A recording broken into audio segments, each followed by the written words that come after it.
Ladies and gentlemen, we got a little bit of a press release from our good friends at Medical Properties Trust. Fast Eddie, of course, dropping the bombs, trying to get the stock to pump a little bit for us, I guess. But we didn't really get that much of a price movement, less than a 1% move today. The stock closed, it looks like, at about $4.95 per share. However, the press release contains some interesting updates on Prospect with regards to the Yale New Haven settlement as well as the sale of their Connecticut facilities.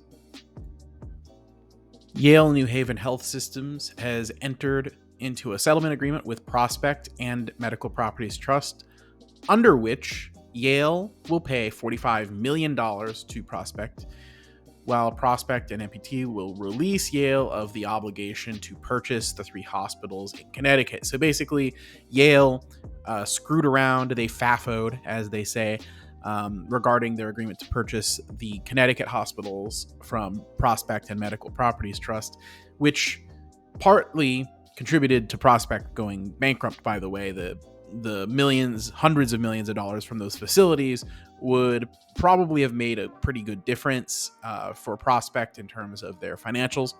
So they pursued damages, and they're agreeing to a $45 million settlement to be allowed out of the sale agreement.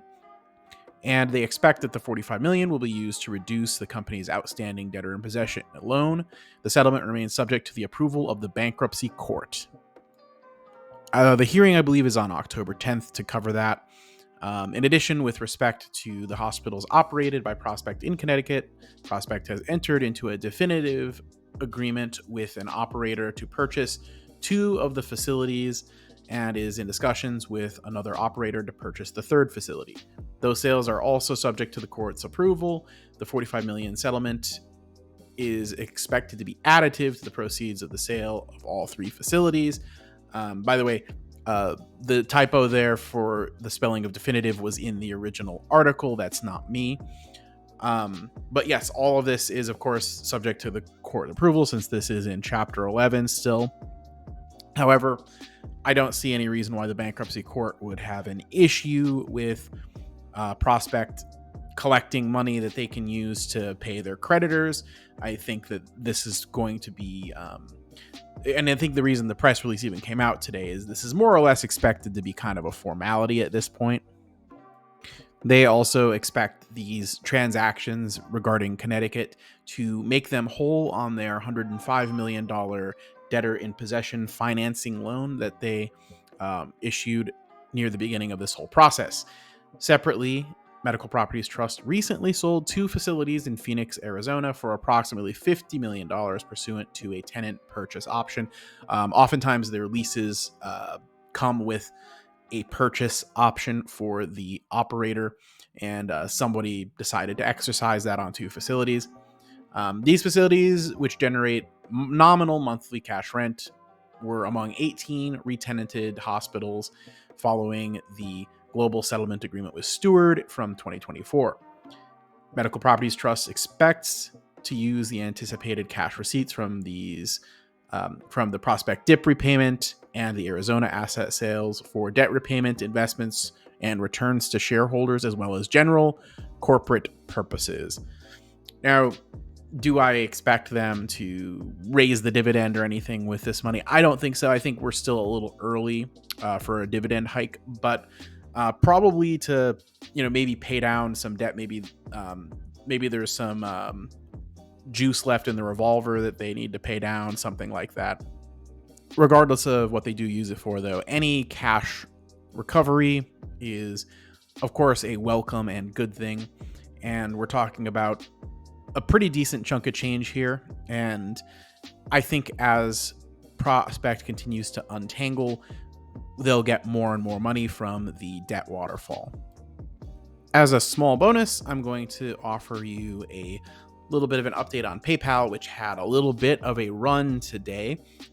It briefly broke $71 per share, and it did not hold that level, of course, because it's PayPal. But I have noticed over the last maybe several days a noticeable increase in the finance influencer space on social media, more attention being given to PayPal, more bullish messaging on PayPal. And I wonder if that's not one of the major contributing factors.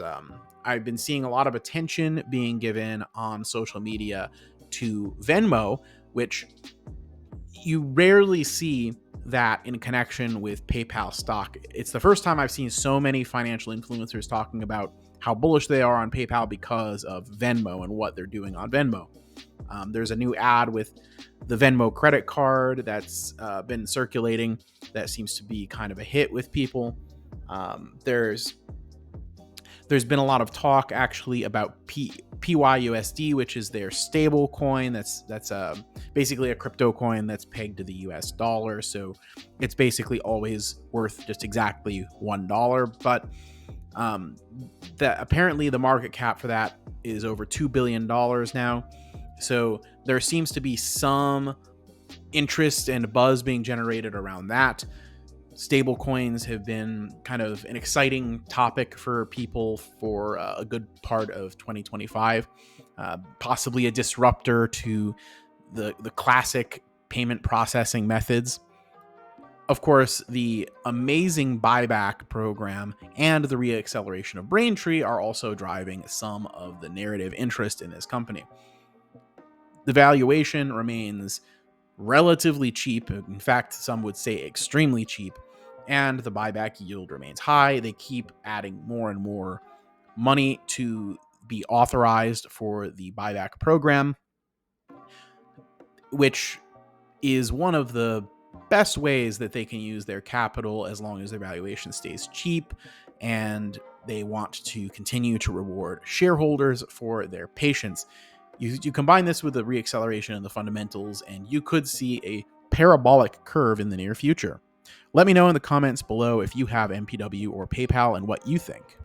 As always, if you made it to the end, I encourage you to do the algo things like, for example, like the video, subscribe for more, catch my Discord linked in the description, which is free, and we talk about stocks like this all day long.